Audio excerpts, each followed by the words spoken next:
Well, the weekend is coming to an end, but however, we do not end things right here. So, however, for this special episode, as you probably will guess, if you're a big fan of the Japanese wrestling scene, well, you're just in luck. You guys are in the right channel.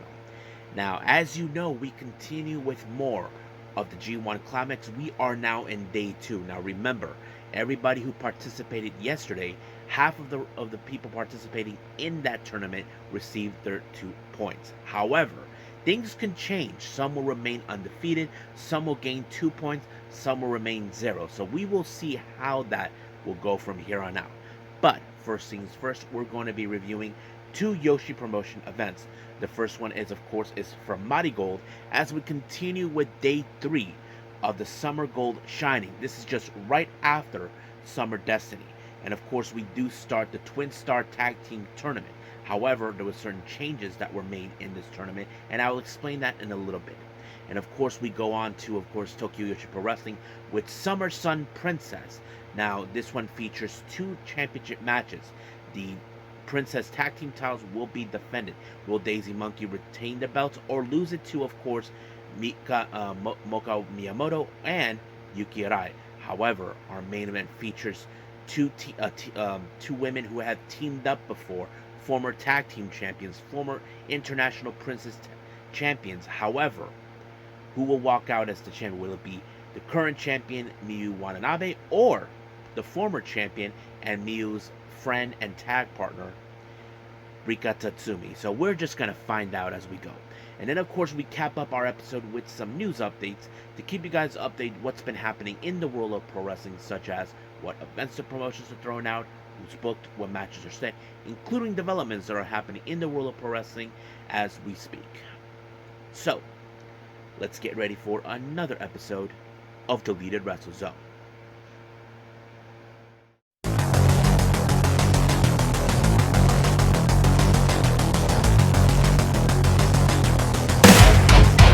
Are you ready? Get up, get up! Get up, get up! Get up, get up! Get up, get up! Get up, get up! Get up, get up!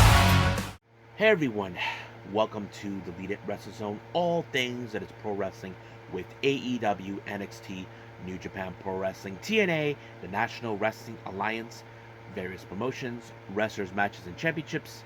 I am your host, Jay right here. So, if you are new to the channel, welcome. This is a channel where we do a lot of pro wrestling reviews from various promotions, not only here in the United States, but also in Japan, Mexico, Canada, Europe, the UK, anywhere in the world where pro wrestling is not as big, but it continues to grow. We also, of course, do discussion videos, talk about various topics such as the wrestlers themselves, the promotions, factions, storylines, whatever we want to talk about. We also, of course, do more news updates. If certain information is unavailable to be on this episode, I can either put it on the next episode or on a separate video by itself. We also, of course, do real-time news updates to keep you guys on alert if something has happened in the world of pro wrestling that needs to be addressed ASAP. We also, of course, do Nagi Sayaka Watch and various other cool things as well.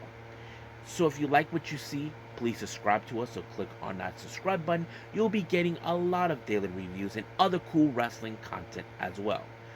But if you like this episode, please give us a like on the like button or a nice comment in the description down below. So, now, all introductions have set aside, it's time to get this show on the road. So, let's begin with our very first review, and this is coming from Joshi Promotion, MARIGOLD.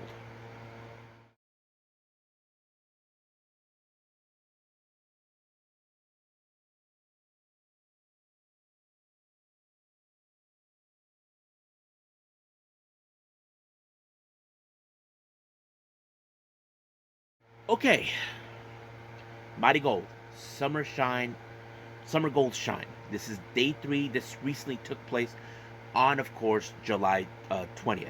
Now, remember, we're only 1 week off, of course, from their recent biggest pay-per-view they done, Summer Destiny. And we already crowned a brand new World Champion, the United National Champion, and the Superfly.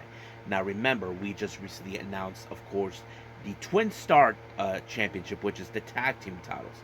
Now, originally we would already have 2 matches were set, and one of them features, of course, Twin Towers, Chika Goto and Kyoki Amari as one team, and the other team was supposed to be Nao Ishikawa and Nanane Takahashi. Now, due to some circumstances, Nao Ishikawa was unable to participate in this event due to a fever. So by default, they had no other choice but to give the win to Twin Tower. But however, they were able to be in a match against Nana Takahashi, and her partner was none other than rookie Rhea Seto. But we'll get to that in a bit. Now, let's begin with our first match. This one features Nagisa Nozaki taking on Kimomo Minami. Now, of course, nothing too significant on this one. Now, Minami, as you know, she's a rookie. She just barely started wrestling. But Nagisa, with the experience in the ring, showcased on that. But it was, of course, a chokehold that put her away, that allowed her to pick up the win. Now, our next match, we have, of course, Bozilla versus Mitsa Matsui. Now, I'm sure right now both women are not happy that they did not win their previous matches. Now, as you know, Bozilla did not win the white belt, the United National Championship. As for Mitsa Matsui, did not win the Superfly. I'm sure to try to build a momentum to do that. However, Mitsa Matsui, I have to say, she had some guts to make a beeline straight to Bozilla, but it was not enough. But it was Bozilla who walked out as a victor when she applied the pile driver and giving her the win. So the honest question we ask ourselves, will she make a play with the white or the red belt? Or the crimson belt. However she decides. So we'll see where that leads us from here on out. Now, our next match, we have another singles match. We have Chiaki taking on, of course, the self-proclaimed ace of Marigold, Utami Ayashida. Now, if you notice, Chiaki has a bit of a darker side where ever since she aligned herself with Nagisa Nozaki, and of course Nagisa gets involved in this match. Ref was taken out, and of course shares were being tossed right at Utami Ayashida. But however, there was a miscue that happened in the match. But this allowed for Utami Ayashida to pick up a win when she applied the German suplex on Chiaki, allowing herself to win. So the honest question that we ask ourselves now, we know she had her dream match against Io Sky. Where do we go from here with her? Well, hopefully there is one thing she can do, and that is, of course, make her way to the red belt. Just like Julia said, if you want to become the ace, you got to rack up some wins and make a play for the belt. So we'll see what that leads us there. Now, we have one of the tournament matches involving the TwinStar tag team titles. Our first team is Myla Grace and Zeta Steel. They take on Mai Sakurai and Mirai. Now, it's no secret recently with Mai Sakurai and Mirai, they would team up. We know they always dream of teaming up together. This dates back during their stardom days as DDM until Mirai made the choice to leave and, of course, join a God's Eye. So that's kind of thing. And now they can do that here in Marigold. But however, how will they do against Myla Grace and Zeta Steel? Well, I have to say, the teaming between Mai Sakurai and Mirai hasn't changed. I feel like even though back then it was difficult because they were in 2 different units, this was a good thing for them. Now they can go back to how things were for themselves to build something up for themselves. So we'll see where that goes. But however, it was, of course, Mai Sakurai with the shining buster onto Zeta Steel, allowing them to win. So I think their next opponents might be, of course, Twin Tower, but we will see from that. I think there is another show that took place the following day, but we'll see where that goes from there. Now, because of what happened with Nao Ishikawa, the match was forfeited to, of course, to Twin Tower. So Twin Tower teamed up to take on Rhea Seto and Nanane Takahashi. Now, of course, the X factor is Rhea Sato. Now, Rhea Sato has maybe about a year or 2 of experience in the ring, but however, Nanane Takahashi, who is a veteran in the wrestling business, would have been okay with it. But however, you look at Twin Tower, they have some great experience as a cohesion team as late becoming a dominant team. Those are saying that of course they are the fan favorites to win the tournament, but we will see about that. But however, it was of course Kyoki with the twisted frog splash onto Seto that allowed them to win. So basically, we are seeing momentum building up for Twin Tower. We'll see what happens if they become our first inaugural TwinStar champions. Now, our main event features a very interesting trios match. Team number one, we have the rookies Kizuna Tanaka and Victoria Justice, and they team up with Guilia. So it's a very interesting team up. Now their opponents are our current champions, our current Superfly champion Natsumi Shozuki, our current United National champion Miku Ano, and of course our current world champion Sari. So you ask yourselves, who has the advantage? Now we have seen recently how Yuzuki and of course Tanaka, they have always been a very impressive team. Not to mention they were impressive in their debut teaming back in Summer Destiny. But I have to say the edge went up to the champions themselves, all thanks to Suri when she applied the Uranagi. So basically that's how it ends right there. However, it appears that the rookies had something in mind. This was a very unusual thing. They're asking Guilia to team up with Suri. Now, Guilia, I don't know how she would feel about this, but this is a very delicate situation. I'm sure this is something that Guilia may have to consider. But, however, that doesn't go there. Of course, as you know, we talk about the TwinStar Championship Tournament. Our current Superfly champion and United National champion, they're both teaming up in it, and their opponents are none other than their fellow former Actress Girls teammates, of course, Twin Tower. So basically, this is a very interesting thing. So we'll see how that progresses. But until then, we'll see until the following day of this one, and hopefully I get the chance to see it. But for right now, we'll end things here and move on with Tokyo Joshi Pro Wrestling.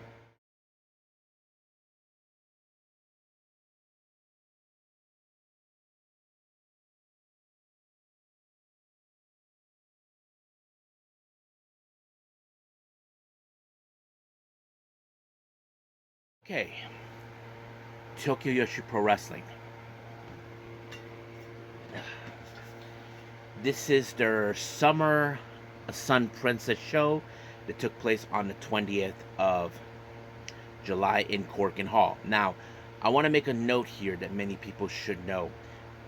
This was supposed to be one of the last matches involving Nao Kakuta. Now, Nao Kakuta, as you know, a few months back, announced her retirement, and she requested 2 wrestlers to be part of her retirement matches.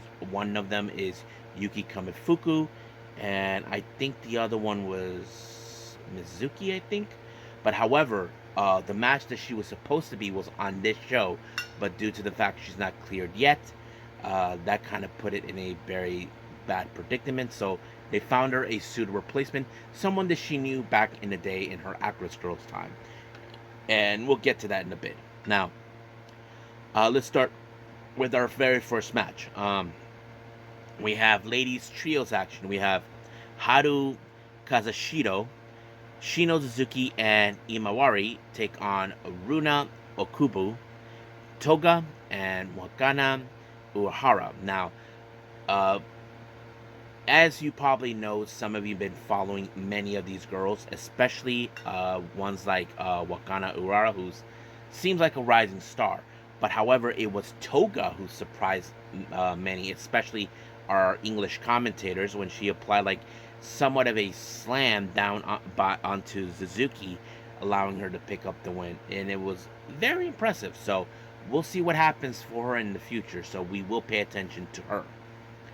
Now, our next match is a singles match. We have, of course, Kira Summer. She takes on Chika Nanaze. Nothing too significant about this match, but however, I think this is one of those times where the rookies, one of them has to pick up a win, and nothing bad. However, I think Kira is one of those wrestlers we definitely could pay attention. She picked up a very good, impressive win when she did Samoan drop, and just like that, picked up the win. Now our next match is a singles match. We have Uda Takami, the English commentator, saying that she looks like a third grader. She faces against Balinaki, who is one of our commentators for this show, his tag partner, and of course, who I like to call the Sliding Devil, Mei Shirai. So you know there was going to be some trouble. However, of course, I don't know what Uda was thinking. She tried to be all cute, like, dude, like, that did not work, basically, that much. But, however, it was Mei Shirai who was able to pick up the win by applying a submission. But we'll see how things will progress with Uda from here on out.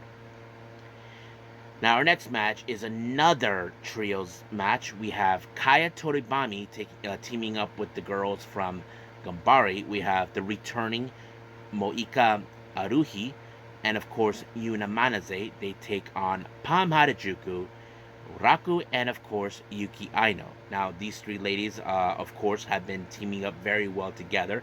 But, however, you guys steer clear from Raku, who will put people to sleep. So that sets it up. But it was, of course, Pam who managed to get rid of course, the ladies from Gambari Pro, giving, of course, time for Yuki Aino to put away Kaya Toribami with a somewhat of a face plant DDT, and just like that, giving themselves the win. Now, our next match. Now, I mentioned this before. This was supposed to be the match featuring Naoko Kuda, but however, due to her back injury, she was replaced by someone from her at-risk girls days, and many of you remember her, Kakeru Sekiguchi. She faces against Yuki Kamifuku. So you would think this was going to be a very interesting match, even though some of you were looking forward seeing Naoko Kuda in this match, but unfortunately, due to circumstances, that didn't happen. However, Yuki Kamifuku picked up the win and applying the famous sir. However, she put out a promo down, talking about Naoko Kuda. Like, she understands that this match could not go, but she holds no regrets on how things have come around. But of course, she was happy to see her, and she can't wait to see her send off once she retires. So we'll see when that day happens. Now, our next match is a very interesting one. We have Emi Sakura teaming up with her former student and a current Tokyo Pro Wrestling star, the former Princess champion and a former Princess Tag champion, Mizuki. They face against, of course, Maki Ito and Miyu Yamashita. So this was a very impressive match, not gonna lie, because Maki Ito and Miyu Yamashita, they never did like each other from the very beginning. However, they actually build up a bond where they can respect each other because they are incredible wrestlers in their own way.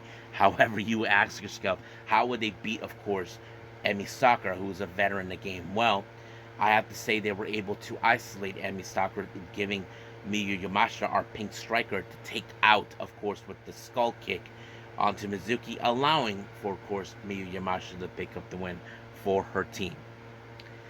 Now, our next match, we have, of course, Big Kaiju, Shoko Nakajima, taking on, of course, Aja Kong. Now, you probably would think Aja Kong's going to win. Yes, but Big Kaiju, she is a strong, capable wrestler, but even though she has faced bigger wrestlers in the past, who could forget her match against Max Impaler, that didn't do any well because Aja Kong put her away when she applied a diving elbow. So, just like that, it was completely over. So,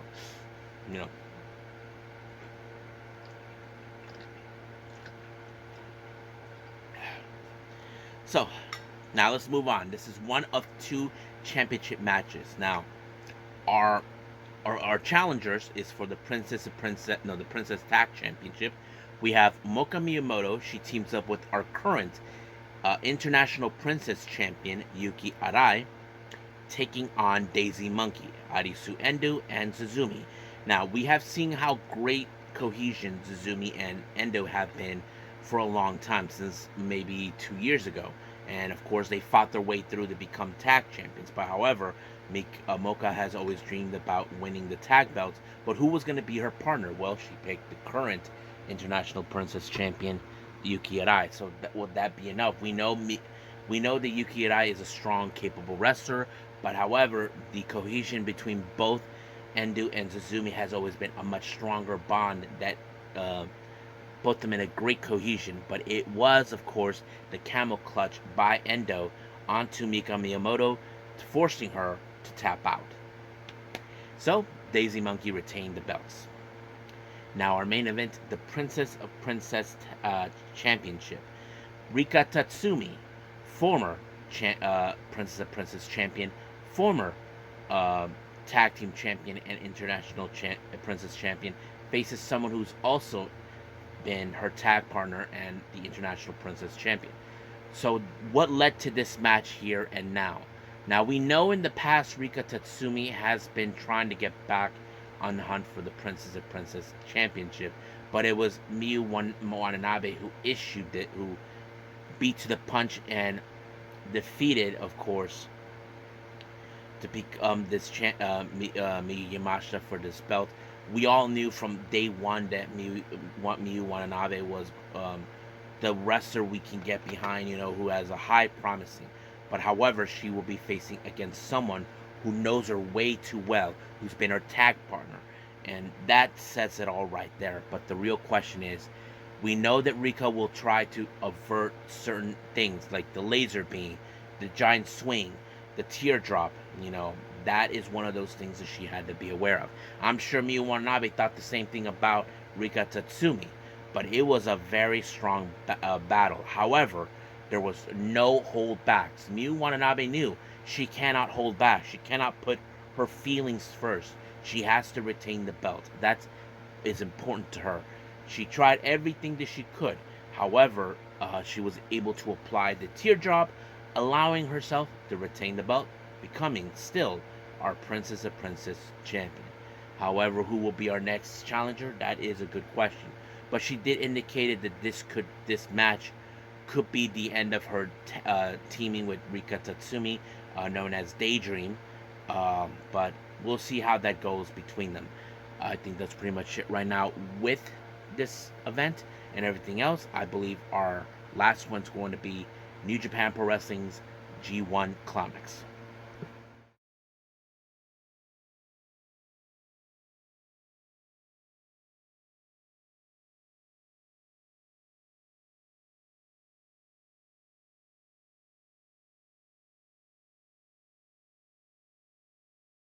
Okay, our final review, New Japan Pro Wrestling, the G1 Climax 35. We are now in day 2. Now remember, everybody who participate, the winners of the previous event, won 2 points. That means they are now 1-0 in the whole series. However, certain things can change. Wrestlers can be undefeated as we go from here. Others will gain points. Others will remain in 0 points. And of course, the possibilities of time limit draws. Now, however, in day 1, we haven't had that. So how we will do in day 2, well, we'll see about that. Now, let's begin with, of course, with the A block. We have Cal Newman taking on Sanada. Now, remember, Sanada eventually lost to Jake Lee, and Cal Newman defeated Shota Umino. But how will they do on this one? Now, you would think that Cal Newman could be one of the potential upsets in this match. If he defeats, of course, Sanada, who was a former world champion, that would put him in the map. But however, Sanada, being the craftiest veteran that he could be, he applied the deadfall, allowing him to pick up his first win here in the tournament, coming up with, of course, 1-1, with 1 win and 1 loss with 2 points. It's the same thing now with, of course, Cal Newman. So we'll see how things will progress between those two. Now, our next match, we have B block. We have Boltin Oleg versus Hinare.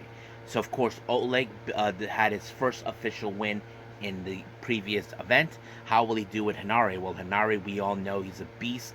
He's a freaking monster that will determine to go through anybody that stands in his way. And that's exactly what he did. Now, Boltin Oleg is a strong, capable wrestler. But, however, Hinare was the one who walked out as the winner when he applied the Street of Rage, giving him his next 2 points, allowing him to be 2-0. So basically in the total of 4 points. So right as this moment, he is undefeated. As for Bolton Oleg, he remains in 2 points with 1 win and 1 loss. Now back to the A block. We have Gabe Kidd versus Great-O-Khan. Now remember, Gabe Kidd got screwed out in his first win, all thanks to that punk-ass bitch Evil who screwed him. But this time, nothing shenanigans like that's going to happen with Great-O-Khan. Now, of course, Great-O-Khan, he's all about, being all high and mighty that he is, taking on a guy who talks crap all the time. But nonetheless, his strength and power was the reason he defeated Great-O-Khan when he applied a Larry, allowing himself to get his 2 points, allowing him to be 1-0, of course. And as for Great-O-Khan, well, he is still at 0. Now back to the B block. We have, of course, Red Narita versus El Phantasmo. Now, when it comes to Red Narita, you guys know the kind of person he is. He likes to cheat. He likes to use things that'll help him win. For example, like the push-up bar. That's one of the main things that would help him win because he's a punk. And that's exactly what happened. However, El Phantasmo was on the verge of using that, but it was able to stop. But unfortunately, that cost him dearly when, of course, Red Narita applied the double cross, and just like that, giving him his first 2 points with 1-0. As for El Phantasmo, well, he has still at 0. So we'll see how things will progress from here on out. Now back to the A block. We have, of course, Jake Lee versus Evil. Now, Evil, as you know, he likes to play the whole thing. He's trying to do the too sweet onto Jake Lee. Well, guess what? Jake Lee wasn't falling for that crap. At least he was smart enough, even though he's a terrible person who leaves the promotions out of the blue. But Jake Lee was able to deal with that. However, of course, wherever Evil goes, that piece of garbage of a spoiler Dick is always around. That's always been the case. And of course, like any other match involving Evil, the referee is out. And of course, Evil wins by, of course, doing the everything is all evil, gaining his next 4 points, remaining undefeated. Well, I hope someone beats him and lose a match because I don't want him to win this tournament. I'd rather see Zack Sabre Jr., to be honest. So anyway, that's how it rolls. Now, back to the B block. We have, of course, Yuya Uemura. He takes on Hiroki Goto. Now, of course, Yuya Uemura is a fantastic wrestler. However, how will he deal with a veteran? That is a good observation. I'm sure Goto knows the kind of moves he would do.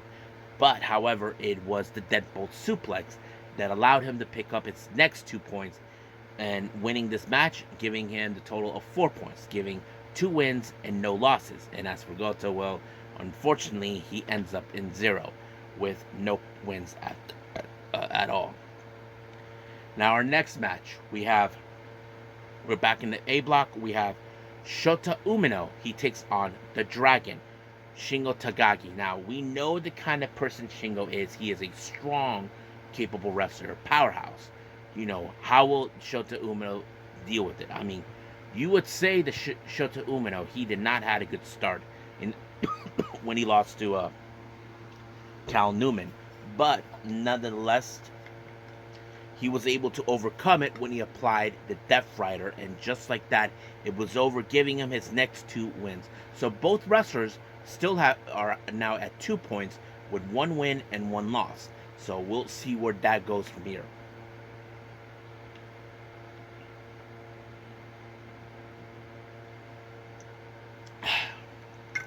Excuse me.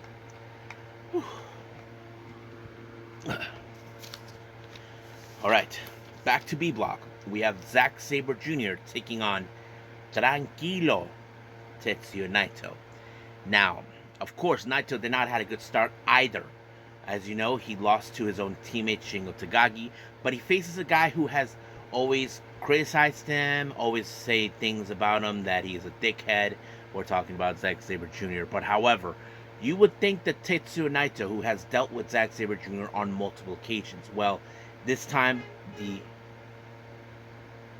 the stack is different on this one. So basically, Zack Sabre Jr. won by applying the bridge, giving him his next 2 points with a total of 4 points. However, now keep in mind, as I said before, just like Yuya Uemura and Shingo Takagi, if Zack Sabre Jr. does not win the tournament, he does have a right to challenge for the IWGP World Heavyweight title at another time. He can keep that in his back pocket.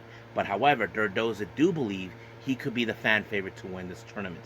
So we will see what happens until then. Now, our main event, we have Yota Tsuji and David Finlay in the B block. Now, it's no strange reasons that these two have faced off. Now, remember, David Finlay has criticized Yota Tsuji when he failed to defeat Tetsuya Naito, saying that he squandered his opportunity away, that he said to him he would defeat Naito even better than him if he didn't squander it. Well, Yota Tsuji didn't care what Finlay thinks. He did his best. But this time, you would think that David Finlay would definitely try to pick up a win against him to prove him that he was a failure, that he had no business being there. Well, that did not do any well. Now, you would think that the Gene Blaster would have been one of those things that would have put him down. No, we know Finlay was prepared, but he was not prepared for this stomp when he, of course, Finlay took him, when Tsuji took him out and giving him his first 2 points at one win and 1 loss. But as for Finlay, well, he is now in a terrible loss. So that's how things end right there. So far, so good. No time limit draws on either the first or the second day. We'll see how day 3 will be. So we'll see. So at this moment forward, we'll just end things here with all the reviews and move on to news updates.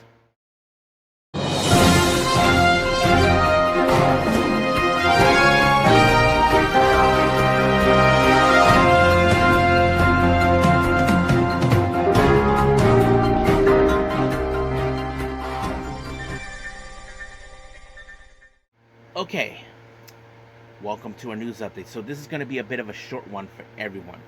Now let's begin with, of course, with updates with upcoming events from the promotions themselves. Now, as you know, recently in GCW, we saw the Maharaja, or better known as Jinder Mahal, makes his appearance attacking Effie. Well, apparently, it was already later decided on August 2nd on the Cleveland show for Now and Forever, the Maharaja, Jinder Mahal, will face Effie. So mark your calendars if you're interested in that match. Now, as you know, Kitsune Women's Wrestling has updated more on their 2 upcoming back-to-back shows, one here in San Diego, the other one in LA. Now, for the San Diego show, the Love My Show, they just announced Yuna Manaze will be involved. Now, those who may or not remember, I talk about Yuna Manaze. She's a veteran wrestler, and she's also solely responsible for training wrestlers like Tam Nakano, Natsupoi, Sayuri Inouye, Nao Kakuta, Tai Hamna, Maika Ozaki, and various other wrestlers as well. So if you guys are fans of that, you should check it out. And of course, for the Yabai show in LA on the 18th of August, it's going to be Su Yung versus Sage Sin Supreme. So this is going to be one crazy event. Now, those who may live in the San Diego area, you know there's a promotion right across the border in Mexico to Tijuana, Mexico. The Crash has announced that Elias, formerly of WWE, will be making his debut on their upcoming event on September 6th. Now, if you guys never been to a Crash event, you should. It's on the auditorium in that area. I forgot the name of it, but I just call it the Tijuana Auditorium if you just want to look for it, so you know what I mean. But they also announced 2 former WWE talent will be there. The other one is Matt Riddle, and of course Mustafa Ali, if you're interested. Now, for our developments, it was later revealed by Fightful Select that Shane Haste has re-signed with New Japan, so we will still see him more. Now, recently there was talk about his contracting expiring, so it looks more like things have been settled. Now, as you may or know, we're getting closer and closer where Giulia may have to leave MARIGOLD to make her way to WWE. What apparently Giulia talked recently during a post-match, it seems like everybody wants a piece of her, and it turned out one of them, it's none other than Mio Shirai. Now, those who don't know Mio Shirai, she is the elder sister of current WWE superstar Io Sky. Mio Shirai was a former wrestler turned ref, but she also is hand responsible in training certain wrestlers, and among them is someone you guys know, and I just mentioned her, Giulia.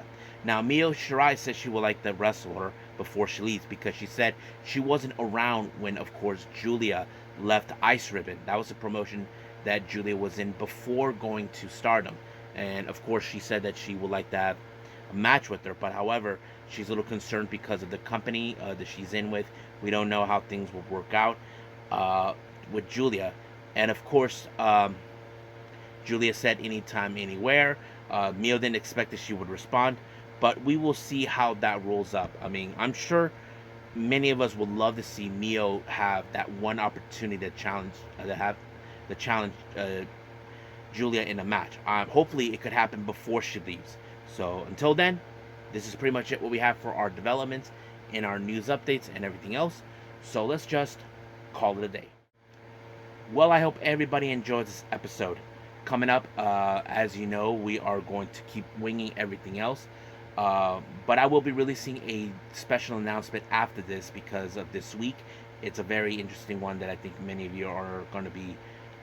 Just to give you guys heads up, certain things will have to be downsized because of this week, and that involves Comic-Con. And I'll explain that at some other time. But at this moment, this is how I leave things as it is.